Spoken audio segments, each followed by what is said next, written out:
Everybody knows the first Rashi in today's parsha. Im b'chukosai teilechu.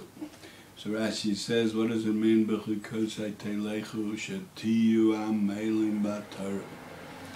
You should be Omer b'Torah. I don't know how to translate the word Omer in English, but everybody knows what it means.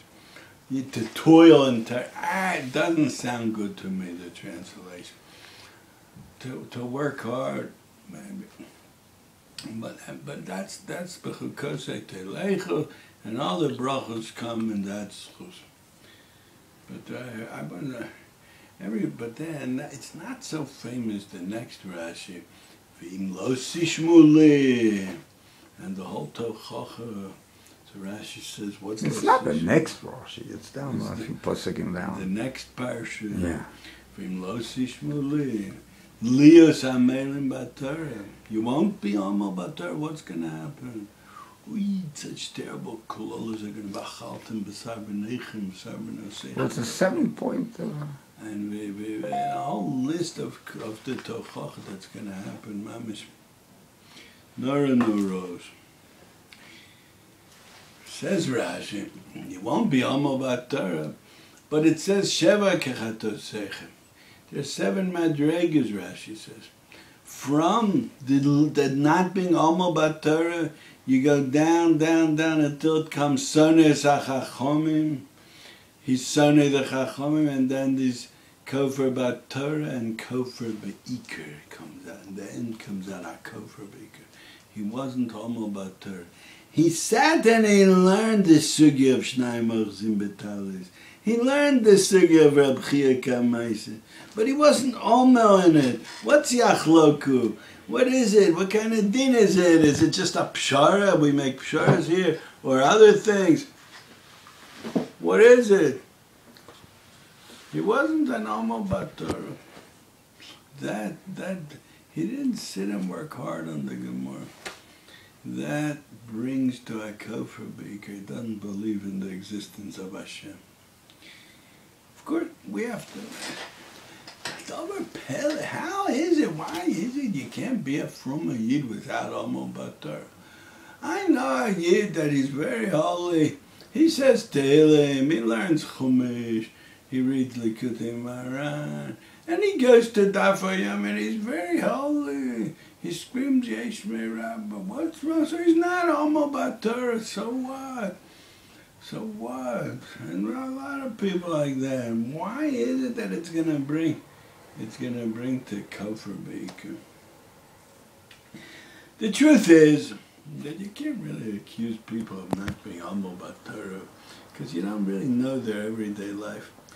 Just to run to the city to a Daf Hayom Shir and take buses and go in Machne Yehuda with a lot of people there, and that's also Omer Torah. To travel to a shir is also called Omer Torah. You might, first of all, why not? But second of all, everybody knows the Rashi in Menachos Daf Vav Amud Aleph. It says over there that Rav Imi forgot a Masechta. So he wanted Rav Chisda to remind him Masechta Menachos. So he went to Rav Chisda to Chazer over Menachos. So Rashi said, the Gemara asked, let him call Rav Chisda to come to him. Because Avimi was Rav Chisda's Rebbe. So the Gemara says, no, hochi mistaya milsa tfei. Like this, I'll have more siyata d'shmai if he goes to Rav Chisda. Says Rashi, mishum yagato umatzos.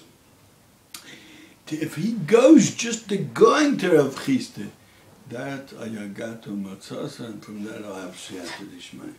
He had to work hard. How far?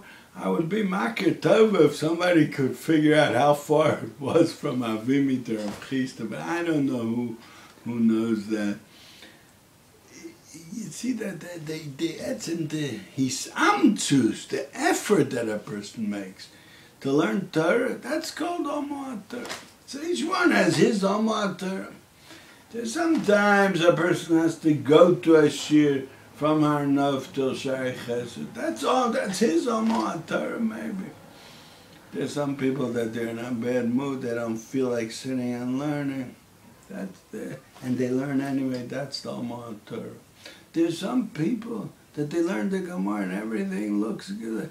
All right, he understands everything, and he decides no, to go over it again and again and again, and through that we'll get deeper and deeper and deeper, and we'll see new havonas through that. That's his Omar Torah. Chazon Ish says, Iker, the milas of Torah nemru al amolo. And even in the same person, every day the Omar Torah could be different from one day to day.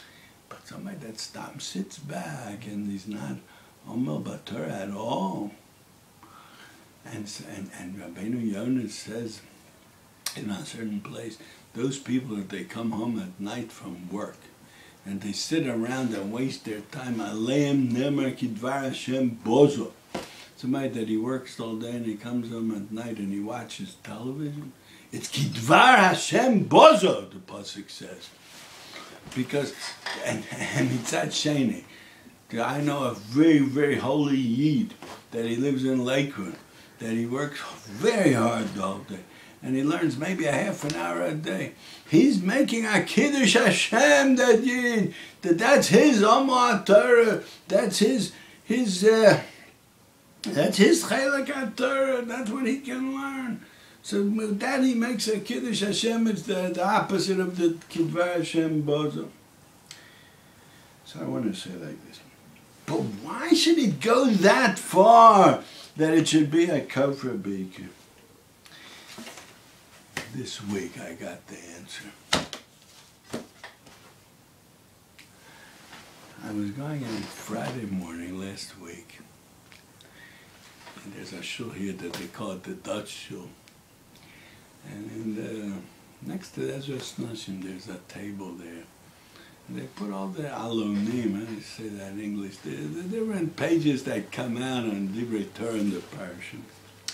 So I picked up this one, which I never do that. It was mamish min hashomayim. I should pick this up to get the answer to my question.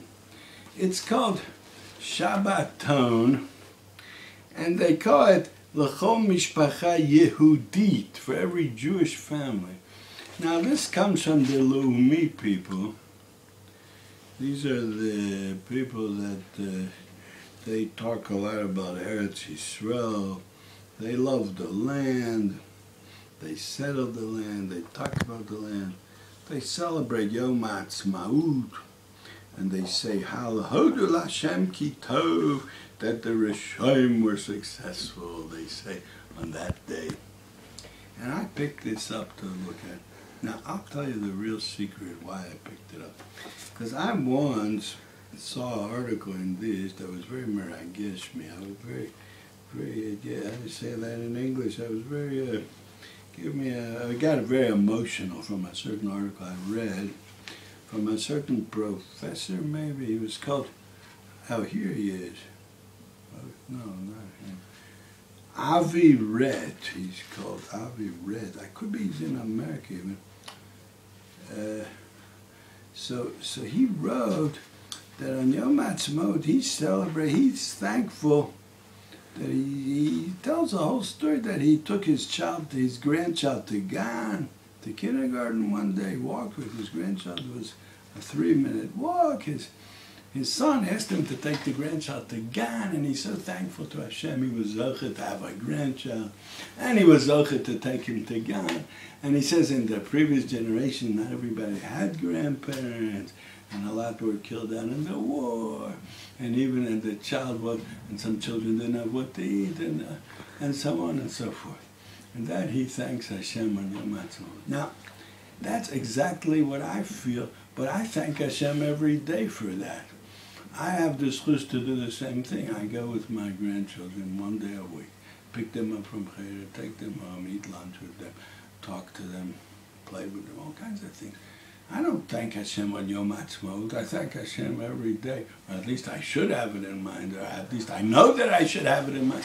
But anyway, the way he wrote it, it really, how do you say, it struck a chord in me. And I had some feeling that was mizdaheh, identified with that article. So since I saw such a good article that meant so much to me, So I thought, let me pick up this magazine a second time. And Min HaShamayim it came out that I got an answer to my question. Rachmana litzlan, you can say. This is not so happy like the other article that I saw. What can come out from the opposite of Amma Torah? Kofar, Kofar Beaker, yeah. Because what's Amma Torah do to a person? A person is Omel on something. The Gemara says in Perek HaMafki, Rocha Adam Bekav Shalo Mitisha Kavin Shel Chaveru. He has a small bag, but that's more precious to him than this much from somebody else. Because he worked on it, Rashi says. Hayidesha Omal Bo. So what's the difference? It's the same. These are apples and these are apples. No, these come with amelas. He wants these apples. He wants. And the difference in halacha and dinei momenes in choshen mishpat. That's what Amma Torah does to a person. It makes the Torah part of him. The Torah becomes precious to him. It becomes important to him. Every little thing is mamish yokar mikol yokar, and that's how the Gedolei Olam looked at the Torah, and that's how we should look at the Torah. And we do look at the Torah that way. Maybe not as much as the Chazon Ish or the Gra or others, but the Gra had a chash that he touched muktzah, he fainted. He saw what Torah is. He knew what Torah is. He knew what a D'Oraisa D'Rabbanan is. It's like cutting off a chelik of life from the person. What do you mean it's only a D'Rabbanan? There's no such thing as only a D'Rabbanan. You say it's only a vein, let's say. Somebody will cut a vein, it's only a vein.